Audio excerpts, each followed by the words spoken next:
আমরা তো সাধারণ মানুষ, আমরা কোনো রাসূল নই, আমরা কোনো সাহাবী নই, ওলিয়া উলিয়া নই।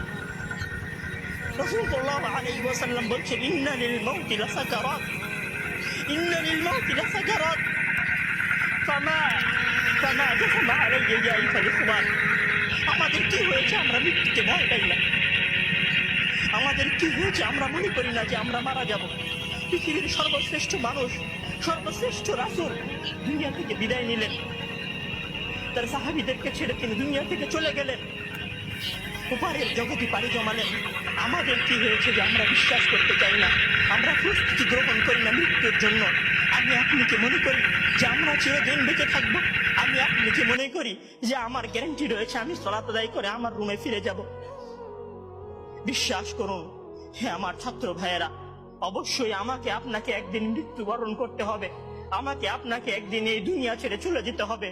সুতরাং মৃত্যুর জন্য প্রস্তুতি গ্রহণ করুন, সুতরাং মৃত্যুর জন্য প্রস্তুতি গ্রহণ করুন। সেই দিন আসার পূর্বে, যেই দিন মৃত্যু আপনার দরবারে উপস্থিত হবে এবং মহান আল্লাহ তাআলাকে আপনি বলবেন, ইয়া আল্লাহ আমাকে স্বল্প একটু সময় দিন, আমাকে স্বল্প একটু সময় দিন, আমি ফিরে যাই এবং কিছু নেক আমল করে আসি। কাল্লা ইন্নাহা কালিমাতুন হুয়া কাইলুহা। তখন মহান আল্লাহ তাআলা বলবেন, কোনো সুযোগ নেই, এটা তো